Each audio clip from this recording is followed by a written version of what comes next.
I first discovered the life of the Buddha as a teenager by carefully reading the liner notes of a Steppenwolf album.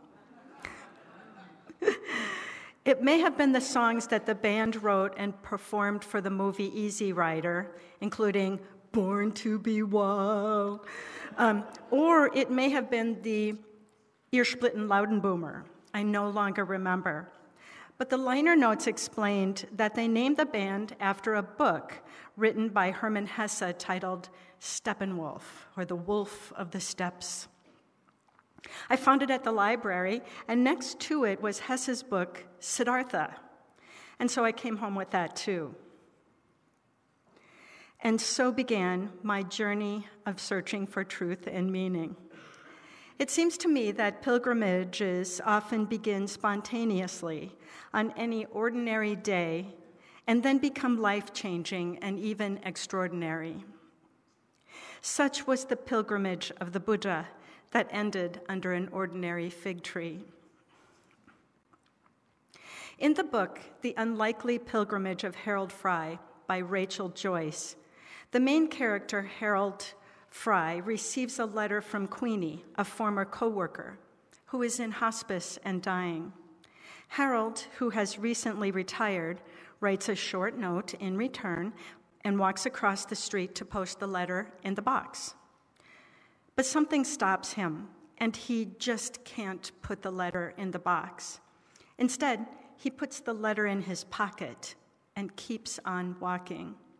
He doesn't have a plan, he's just compelled to walk. And soon after walking past the post box, he encounters a young woman working at the QT who says she believes that if one believes they can cure cancer. She had had such an experience with her aunt. Now, Harold Fry is not a religious man, but in that moment, he decides to walk to visit Queenie in the hopes that she will stay alive until he reaches her. And so begins a 500-mile journey for which he is completely unprepared to undertake. He's wearing only a light jacket and boat shoes. His cell phone is at home, along with a map and any other items one would usually need to have for a 500-mile walk. Harold is an ordinary man who has lived an ordinary life. This pilgrimage surprises his wife and tips their relationship upside down, as you might imagine. And while on the journey, Harold meets many people and tells his story, one of whom takes his picture and posts it on social media. After the post goes viral, Harold becomes a sensation and attracts a hodgepodge group of followers. It was never Harold Fry's intention to become a famous spiritual leader, but that's sort of what happens. His followers mistake what he says as truth and look for depth and meaning in his words. This befuddles Harold because he has only just said what came from his heart, not from some deep connection to a divine spirit. Aside from the followers, though, Harold meets people who are tender and kind, people who don't judge his seeming frivolity, the seeming crazy idea to keep someone alive just by walking to them. He meets people who care for his feet and give him food, and many people who want to give him new shoes, which he declines, always staying true to his boat shoes, even though they are now duct taped together and no longer really recognizable as shoes. Some give him shelter, and most want nothing in return. I think that must be how it happened for the Buddha. He began as an ordinary human who set out on a spontaneous pilgrimage and just kept walking on to the end of his life. We tend to think that pilgrims and monks and saints are as they ended at the beginning of their lives, essentially that they begin fully formed as what they have become. I believe it is the journey of the walking that changes them along the way. And this is, of course, my personal belief. There are mystical accounts of the Buddha's birth including being painless and conceived without intercourse due to his multiple lives. You'll have to forgive me my opinion because I was influenced by Steppenwolf and the Hesse tale. Paths of the Soul is a 2015 Chinese film directed, written, and produced by Zhang Yang. The filmmakers follow an actual group of Tibetan villagers for an entire year who go on a 1,200-kilometer pilgrimage to the most revered temple in Lhasa. The film is cinematically beautiful, and I felt as though I was traveling through an ancient world. Imagine prayer flags flying or hung across the road all along the way. Each pilgrim has a unique reason and purpose for beginning the journey. One, for example, wants to wipe away the karma he believes he has absorbed due to his job as the village yak butcher. He has become a drunk to help him through the pain he feels for killing so many yaks in his life. Another is doing it for his deceased brother, who spent his life planning to make the pilgrimage, but died before he was able to actually do it.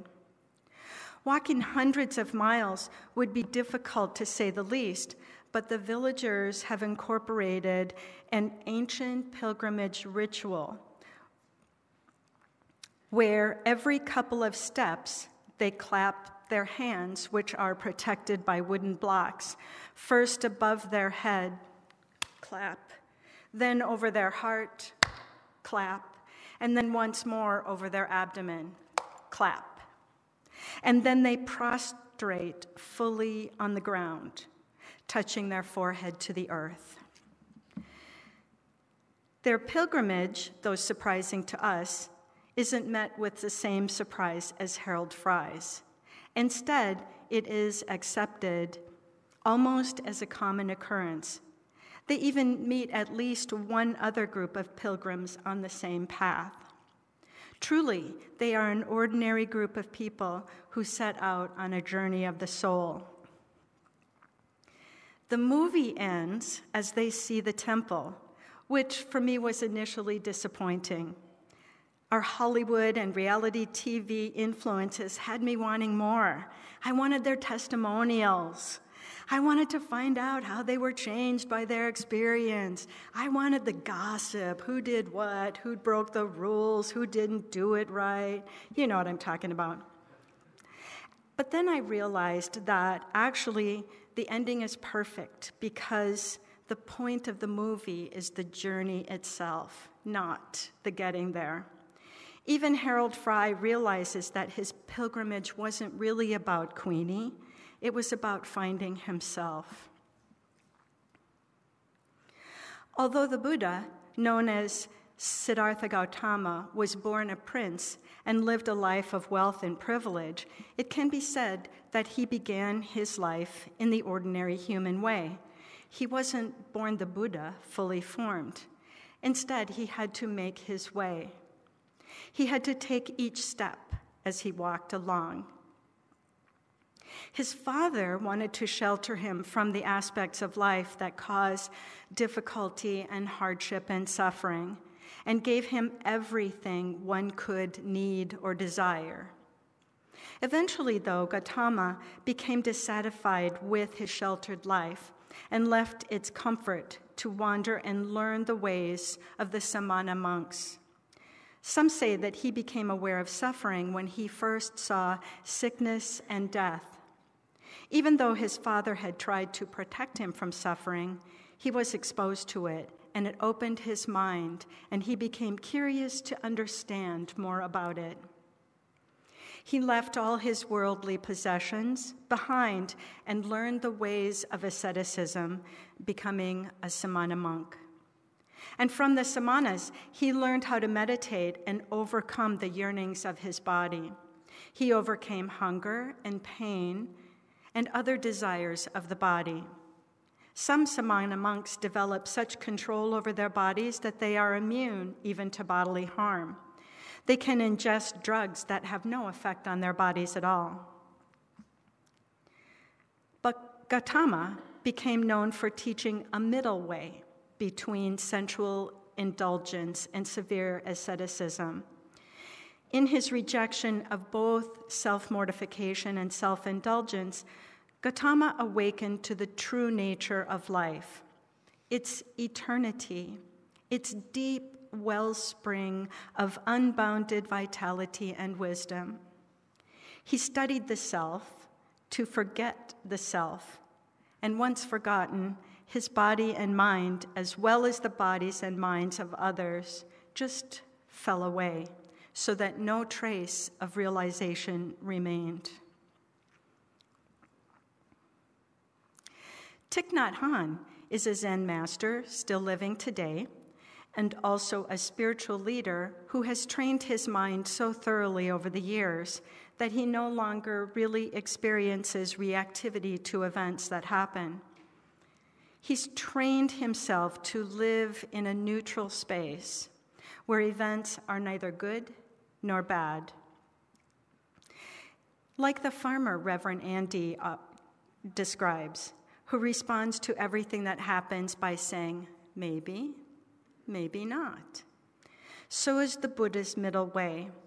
Through mindfulness, we can learn to live in the present moment, the only way to truly develop peace, both in oneself and in the world. It is most likely that Gautama was one of many Samana philosophers of his time. However, now, Gautama is the primary figure in Buddhism. He is believed by Buddhists to be an enlightened teacher who attained full Buddhahood and shared his insights to help sentient beings end rebirth and suffering. Accounts of his life, discourses, and monastic rules are believed by Buddhists to have been summarized after his death and memorized by his followers. Various collections of teachings attributed to him were passed down by oral tradition and first committed to writing about 400 years later. And Bodhi Day is the Buddhist holiday that commemorates the day that the historical Buddha, Siddhartha Gautama Shakyamuni, experienced enlightenment, also known as Bodhi in Sanskrit and Pali. According to tradition, Siddhartha had recently forsaken years of ascetic practices and resolved to sit under a sacred fig tree and simply meditate until he found the root of suffering and how to liberate oneself from it. There are many variations on what happened under that fig tree. I believe the Buddha had wandered for many years and truly experienced everything that happened to him. He came to love and accept ordinary people he had previously shunned as being lesser beings. He came to know the layers of himself in a way that was powerful and based on the acceptance of unity. We're all connected to everything. And in that moment of complete acceptance, poof, he realized nirvana, and he no longer needed to be in his body. Nirvana, it is said, is a place of perfect peace and happiness, like heaven in some religions. In Hinduism and Buddhism, nirvana is the highest state that someone can attain, a state of enlightenment, meaning a person's individual desires and sufferings go away. In experiencing nirvana, the Buddha transcended the material world. Aside the variations, all traditions agree that as the morning star rose in the sky in the early morning, the third watch of the night, Siddhartha finally found the answers he sought and became enlightened and experienced nirvana. And having done so, Siddhartha now became a Buddha, or awakened one. In his words, "My heart, thus knowing, thus seeing, was released from the fermentation of sensuality, released from the fermentation of becoming, released from the fermentation of ignorance. With release, there was the knowledge released. I discerned that birth is ended, the holy life fulfilled, the task done. There is nothing further in this world. Now, Bodhi Day, or Enlightenment Day, is celebrated in Buddhist countries all over the world. In my tradition of Zen Buddhism, which comes from Japan, Bodhi Day is celebrated on December 8th, but some countries and traditions use a completely different calendar, and so there are some countries who will be celebrating it in January. Most Buddhists honor the Buddha's enlightenment with meditation and chanting and staying awake the entire night.